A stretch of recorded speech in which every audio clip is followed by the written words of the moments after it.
এদিকে ভুয়ো বার্থ সার্টিফিকেটে রূপশ্রীর টাকা হাতানোর চেষ্টা, ভিডিও নজরে পড়তেই গ্রেফতার করা হলো দম্পতিকে। জলপাইগুড়ির উত্তর সুকান্ত নগরের ঘটনা। শান্তনু রয়েছে আমার সঙ্গে। শান্তনু, এই কুকীর্তি প্রকাশ্যে এলো কিভাবে? দেখো, এই শফিকুল ইসলাম নামে এই ব্যক্তি উত্তর সুকান্ত নগরের বাসিন্দা। তিনি কিন্তু গত কয়েক মাস ধরে কিন্তু মেয়ের বিয়ে হওয়ার পর থেকে চেষ্টা চালাচ্ছিলেন যাতে রূপশ্রী প্রকল্পের যে 25,000 টাকা তার স্বীকৃতি পেতে পারে। তার জন্য তিনি প্রথমে কিন্তু পঞ্চায়েত সদস্যের বাড়িতে গিয়েছিলেন। যেহেতু মেয়ের বয়সও তখন কম ছিল এবং মেয়ের বয়স অনেকটাই কম, সেই কারণে পঞ্চায়েত সদস্য কিন্তু তাকে নিষেধ করেছিলেন যে এখনই এই রূপশ্রী ফর্ম ফিল আপ করে জমা দেওয়ার দরকার নেই, কারণ এটি বানচাল হয়ে যাবে। তারপরেও কিন্তু তিনি চেষ্টা চালিয়ে যান এবং দালাল মারফত একটি যে বার্থ সার্টিফিকেট রয়েছে সেটিকে একটি নকল কপি তৈরি করে সেটি বিডিও অফিসে জমা দিয়েছিলেন এবং বিডিও অফিসের যারা কর্মী রয়েছেন রূপশ্রী প্রকল্পের দায়িত্বে তাদের বিষয়টি নজরে করার পর ভিডিও নজরে আনেন এবং ভিডিও বিষয়টি দেখে পরিবারের সদস্যদের ডেকে পাঠান এবং জিজ্ঞাসাবাদে দেখা যায় যে অসঙ্গতি এবং এটিকে নকল করা হয়েছে সেটা প্রমাণ পাওয়ার পরে কিন্তু ভিডিও পুলিশকে খবর দেন এবং পুলিশ কিন্তু দম্পতিকে গ্রেফতার করে এবং তাদের জিজ্ঞাসাবাদ করে কিন্তু একজন দালালের সন্ধান পেয়েছে পুলিশ। তার খোঁজ চলছে এবং এদের সঙ্গে এই দালালের সঙ্গে আর কারা কারা যুক্ত রয়েছে তাও জানার চেষ্টা চলেছে পুলিশ। আপাতত কিন্তু শফিকুল ইসলামকে কিন্তু হেফাজতে নিয়েছে পুলিশ এবং সে কিন্তু জেলার মধ্যে স্বীকার করেছে সে কিন্তু বয়স বাড়িয়ে টাকাটার জন্যই কিন্তু মেয়ের এই কাজ করেছিল এবং একজন দালাল মাত্র সে এই টাকা চাওয়ার জন্য কিন্তু বিডিও অফিসে ফর্ম ফিল আপ করে জমা দিয়েছিল এবং সেই দালালকে কিন্তু সে 1,000 টাকা দিয়েছে এবং প্রশাসনের যেটা বক্তব্য। আমি বলছিলাম যে 3.5 মাস এখন বাকি আছে, ডেট পিছিয়ে দিয়ে এখন ও কার কাছে কি শুনছি এখন এটা ভুল হয়ে গেছে। আমি তো তাদের বয়স এইটা দেখিনি। হ্যাঁ, সেটা তো অফিস থেকেই তাকে না করছে যে না বয়স হয় নাই, তাহলে তার তখনই সতর্ক হওয়াটা উচিত ছিল। তারপরও যদি সে যায়া থাকে পুনরায় কোনোভাবে বয়স ডুপ্লিকেট করেও যদি যায় থাকে, সেটা হচ্ছে আমার শোনা কথা। হ্যাঁ, তাহলে সে অন্যায় করছে, এটা অন্যায় পাবে। আমাদের এখানে যে রূপশ্রী অ্যাপ্লিকেশনগুলো জমা পড়ে সেগুলো সঠিকভাবে ইনকোয়ারি হয় এবং সেই ইনকোয়ারি করার সময় আমরা একটা নকল বার্থ সার্টিফিকেট পাই এবং বার্থ সার্টিফিকেটটি পেয়ে আমরা যিনি অ্যাপ্লিক্যান্ট আছেন তাকে আমরা ডেকে নিয়ে আসি ভিডিও অফিসে এবং তাকে জিজ্ঞাসাবাদের মাধ্যমে বুঝতে পারি যে তিনি ভুয়ো বার্থ সার্টিফিকেটটি দাখিল করেছেন আমাদের অফিসে এবং তার পরিপ্রেক্ষিতেই আমরা পরবর্তী অ্যাকশনগুলো নিয়েছি। নিউজ 18 বাংলার খবর এসেছে। সরানো হলো সরকারি জমি দখল করে থাকা শোরুম। ডেবরার বালিচকে সেচ দফতরের ক্যানাল দখল করে তৈরি হয় বাড়ি শোরুম। শোরুমে কেনাবেচাও শুরু হয়েছিল, কিন্তু সেই খবর দেখায় নিউজ 18 বাংলা। তারপরই তৎপরতা। আরো ডিটেল জানাবো, কাজ শুরু হয়েছে কিনা জানাবে দিগ্বিজয় রয়েছে আমার সঙ্গে। দিগ্বিজয়। দেখো প্রিয়াঙ্কা, ইতিমধ্যেই কিন্তু যে শোরুম তৈরি করা হয়েছিল সেচ দপ্তরের ক্যানালের উপরে তা কিন্তু একেবারেই সরিয়ে ফেলা হয়েছে। কারণ 20 ডিসেম্বর 2024 আমরাই প্রথম নিউজ 18 বাংলায় খবর দেখাই যে সেচ দপ্তরের জায়গায় অর্থাৎ ক্যানেলের উপরে শোরুম তৈরি করা হয়েছিল, বাড়ি তৈরি করা হয়েছিল। এই খবর আমরা দেখানোর পরে প্রায় 5 মাসের মাথায় তৎপর হয়েছে সেচ দপ্তর এবং সেচ দপ্তরের নির্দেশেই কিন্তু ওই শোরুম মালিককে উঠে যেতে হলো। গত 2 দিন ধরে কিন্তু তার শোরুম পুরোপুরি খোলা হয়ে গিয়েছে। যদিও এলাকাবাসীরা আরো অভিযোগ করছে যে বেশ কয়েকটি জায়গায় বালিচকে যেখানে সেচ দপ্তরের অফিস রয়েছে তার পাশাপাশি আরো কয়েকটি জায়গায় এইভাবে অবৈধ নির্মাণ হয়েছে, সেগুলোও যাতে গুরুত্ব সহকারে দেখে সেচ দপ্তর, সেটাও কিন্তু জানিয়েছে। অর্থাৎ এক কথায় নিউজ 18 বাংলা যে খবর দেখিয়েছিল সেচ দপ্তরের ক্যানেলে অবৈধভাবে শোরুম তৈরি করা, তার কিন্তু ইম্প্যাক্ট পড়লো এবং সেচ দপ্তরের নির্দেশে সেই শোরুমকে কিন্তু সরিয়ে দেওয়া হলো। বেশ, আমি এটা ইরিগেশনের জায়গার উপরে এটা করেছি, অনেকেই করেছে দেখলাম, বহু বছর ধরে করেছি, আমিও করেছি এবং আমি জলের কোনো কনস্ট্রাকশনের এরকম কাজ করিনি। জলের উপরেই আমার খুঁটি আছে, নিচের কিন্তু পুরো ক্লিয়ার করে আমি করেছি। আপনাদেরই চ্যানেল একদিন দেখালেন যে এই অবৈধভাবে এই করেছে এবং আমার কাছে চিঠি আসে, আমি খুলে নিলাম।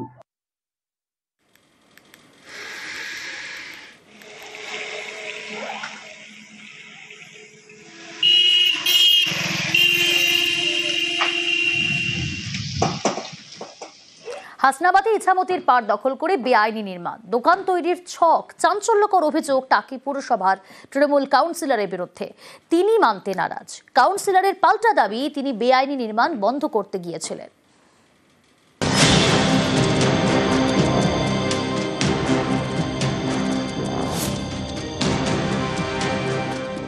দখল হয়ে গিয়েছে নদীর পাড়, সেখানেই কংক্রিটের নির্মাণ।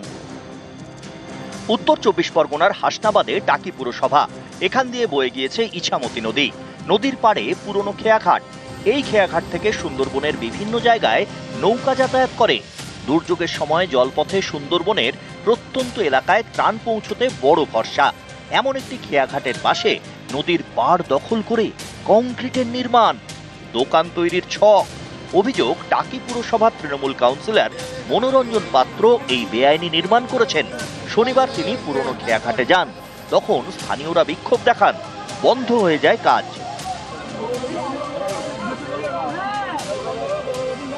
এটা সরকারি জায়গা, ইরিগেশন ডিপার্টমেন্টের জায়গা। এই ইরিগেশন ডিপার্টমেন্ট ও মাথার থেকে এই মাথা পর্যন্ত বিভিন্ন জায়গায় অ্যাকোয়ার করে দখল করে সব ঘর করেছে। আমরা চাই সরকারি প্রশাসন এই অবৈধ নির্মাণ বন্ধ করুক।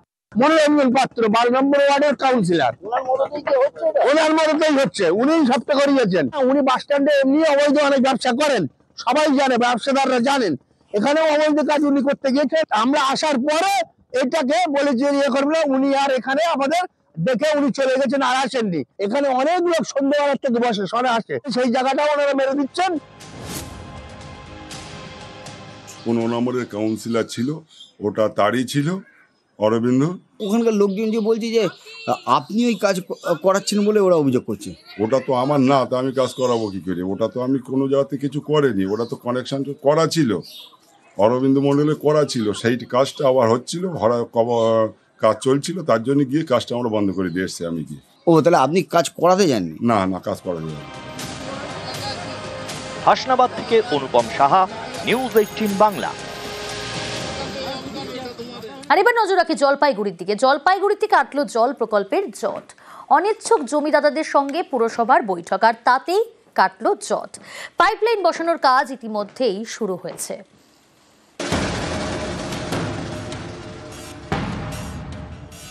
জলপাইগুড়ি পুরসভার উত্তর সুকান্তনগর, এখানে বছর খানেক ধরে আটকে ছিল জল প্রকল্পের কাজ। জলের পাইপলাইন বসানোর কাঁটা ছিল মাত্র 50 মিটার জমি। আলোচনার মাধ্যমে সে জমি জট কাটালো জলপাইগুড়ি পুরসভা। রবিবার শুরু পাইপলাইন বসানোর কাজ। কাজ তো আটকে ছিল, হ্যাঁ, আমার ভাগনাগুলো না করছিল। না, আমি বলেছি যে আমার বাবার সম্পত্তি আমি দিয়ে দিই। আপনি যে রাজি হয়ে? হ্যাঁ, রাজি। সবাই জল পায়, সবাই পায়, যাতে জল থেকে কেউ বঞ্চিত না হয়। জলপাইগুড়ির বিবেকানন্দ পল্লীর পাশ দিয়ে বয়ে গিয়েছে তিস্তা। নদীর জল ফিল্টার করে বাড়ি বাড়ি পৌঁছে দিতে 2017 সাল থেকে কাজ শুরু করে পুরসভা। জলপাইগুড়ি শহর এবং তিস্তা পাড়ের প্রায় 3 লক্ষ বাসিন্দা এই জল পাবেন। জলপাইগুড়ি শহরের বালাপাড়ার জলের প্লান্ট তৈরি করা হয়। কাটা হয়ে দাঁড়ায় জলের প্লান্টের সামনের মাত্র 50 মিটার জমি। 50 মিটার জমিতে পাইপলাইন বসানোর কাজ বাকি ছিল। পুরসভার দাবি, শরিকি বিবাদের জেরে জমি দিতে রাজি হয়নি 8টি পরিবার, তাই এতদিন কাজ শেষ করা যায়নি। শনিবার এবং রবিবার অনিচ্ছুক জমি মালিকদের নিয়ে আলোচনায় বসে পুরসভা। সেই আলোচনাতেই জট কেটেছে। জল প্রকল্পের কাজে জমি দিতে 8টি পরিবার রাজি, তাই রবিবারই কাজ শুরু। প্রায় 7.5 কিলোমিটার এক্সট্রা পাইপলাইন গ্রামবাসীর জন্য নিয়ে এসেছে। এই জলটা কিন্তু আর্সেনিক মুক্ত, আয়রন মুক্ত, ভাইরাস মুক্ত, ব্যাকটেরিয়া মুক্ত। 2-1 বাধা ছিল। আমি বললাম কোনো যদি আপত্তি থাকে আসুন পৌরসভায় কথা হবে, কিন্তু 3 লাখ মানুষ যার দ্বারা উপকৃত হবে তার কাজ কখনো আটকাতে হবে না। জলপাইগুড়ি থেকে শান্তনু কর, নিউজ 18 বাংলা।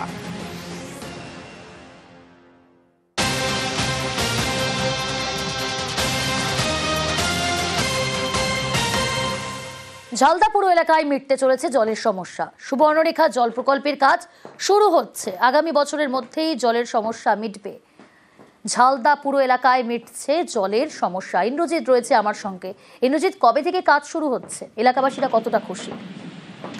দেখো প্রিয়াঙ্কা, ঝালদা পৌরসভা এলাকার 12টি ওয়ার্ডেই তীব্র পানীয় জলের সংকট এটা দীর্ঘ বছর ধরে চলে আসছে, এবং সুবর্ণরেখা প্রকল্প যেটি বিভিন্ন সমস্যা ছিল সেই প্রকল্পের কাজ ইতিমধ্যেই শুরু হতে চলেছে এবং শুরু হয়ে গেছে প্রায় কাজ, এবং এই কয়েক বছরের মধ্যেই সেই প্রকল্প সম্পূর্ণ হলে এই ঝালদার পৌরসভা এলাকার 12টি ওয়ার্ডে যে তীব্র পানীয় জলের সংকট সেই পানীয় জলের সমস্যা মিটবে। ইতিমধ্যেই অমৃত 2 প্রকল্পে প্রায় 42 কোটি টাকা বরাদ্দ হয়েছে এবং টেন্ডার হয়ে গেছে, নির্মাণ সংস্থা বরাদ পেয়েছে এবং ইতিমধ্যেই যে কাজ শুরু হয়ে গেছে সেটি জানিয়েছে পৌরসভার পক্ষ থেকে। অন্যদিকে মুরকুমার জলাধার থেকে যে জল আনা হয় সে পর্যাপ্ত নয় এবং সেই জলের সমস্যা যেটা রয়ে গেছে ঝালদার, সেই জলের সমস্যা মিটতে চলেছে এবং এই প্রকল্প সম্পূর্ণ হলে ঝালদার মানুষ যে এতদিন জলের সমস্যায় থাকতো সেই জলের সময় থাকতে হবে না। প্রিয়াঙ্কা,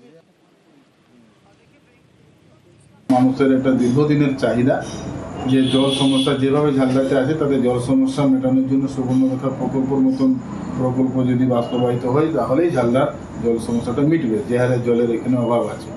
তো যাই হোক, এটা অনেক দিন পেরিয়ে গেছে, তবে এখন একটা শুভ সূচনা আমরা পেয়েছি এবং এই সুবর্ণরেখা জলের যে মানুষের দীর্ঘদিনের চাহিদা খুব তাড়াতাড়ির মধ্যে সেটা বাস্তবায়িত হতে চলেছে। ইতিমধ্যে আমাদের যে টেন্ডার প্রক্রিয়া ছিল এই সুবর্ণরেখা জল প্রকল্পে তা সম্পূর্ণ হয়ে গেছে। টেন্ডার হয়ে গেছে, মহারাষ্ট্রের কোথাকার বটে টেন্ডারটা, তো এতে শুনেই আসছি কিন্তু এখনো পর্যন্ত আমরা সেই সুফল পাই নাই। তো দেখা যাক কতটা আমাদের পরবাসী মানে আমাদের আনন্দ হয় সেটাই আমাদের আশায় আছি। দেখা যাক, সুরেশবাবু তো লেগে পড়েছে দেখছি, তো তারপরে কতদূর কাজটা আগাই এইটাই আমরা আশায় আছি।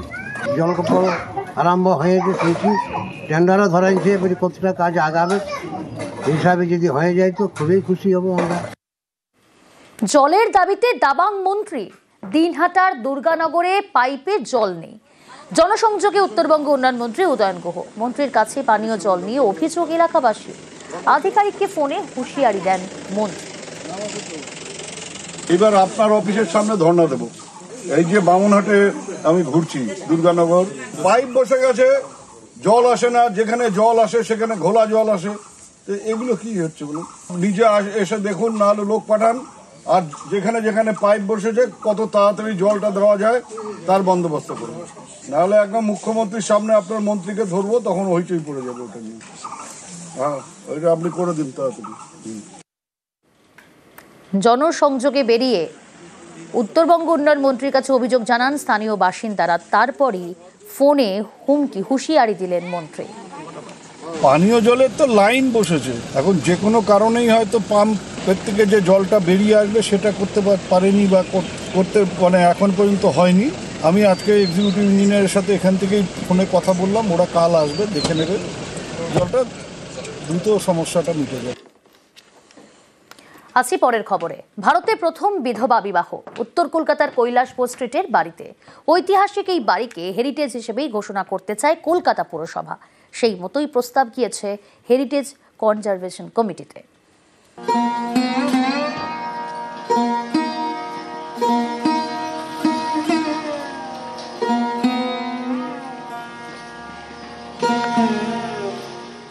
উত্তর কলকাতার আমা স্ট্রিট থানা থেকে হাঁটা পথ, 48 কৈলাসপুর স্ট্রিট, দোতলা বাড়ি।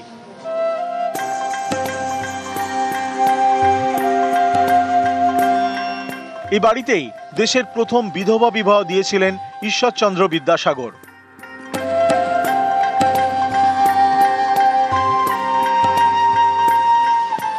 এই ইতিহাস বাঁচিয়ে রাখতে উদ্যোগী হয়েছে কলকাতা পুরসভা। কৈলাসপুর স্ট্রিটের এই বাড়িটিকে তারা হেরিটেজ ঘোষণা করতে চায়, সে মতো প্রস্তাব গিয়েছে হেরিটেজ কনজারভেশন কমিটিতে। যে সকল মনীষীদের নামাঙ্কিত, তাদের স্মৃতি বিজড়িত যে সৌধগুলো আছে, যে বাড়িগুলো আছে, সেগুলো যাতে আমরা সুরক্ষিত রাখতে পারি সেদিকেও আমাদের চেষ্টা আছে।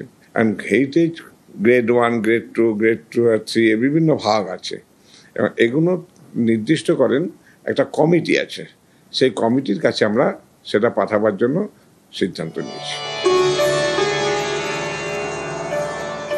এই বাড়ি জানে ইতিহাস।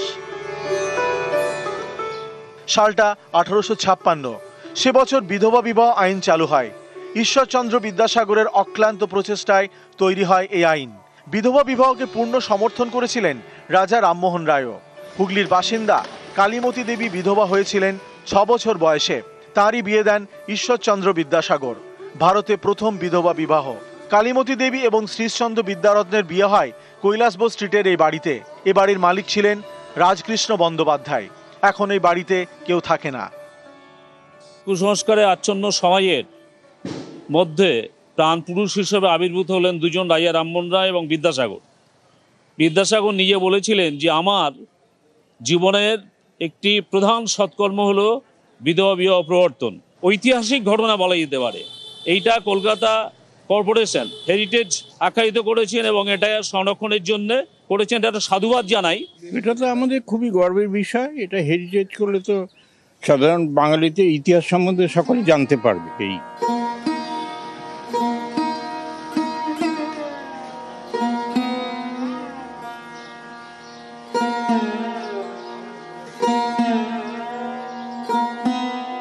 একেবারে অতীতের যে ইতিহাস, সেই ইতিহাস যাতে সংরক্ষিতভাবে রাখা যায় এবং গোটা দেশবাসীর কাছে তা যাতে তুলে ধরা যায়, এই বিষয়ে কিন্তু উদ্যোগী ভূমিকা পালন করতে চলেছে কলকাতা পৌর নিগম। ক্যামেরায় রাজীব সিং এর সঙ্গে রৌনক চৌধুরী, নিউজ 18 বাংলা, কলকাতা।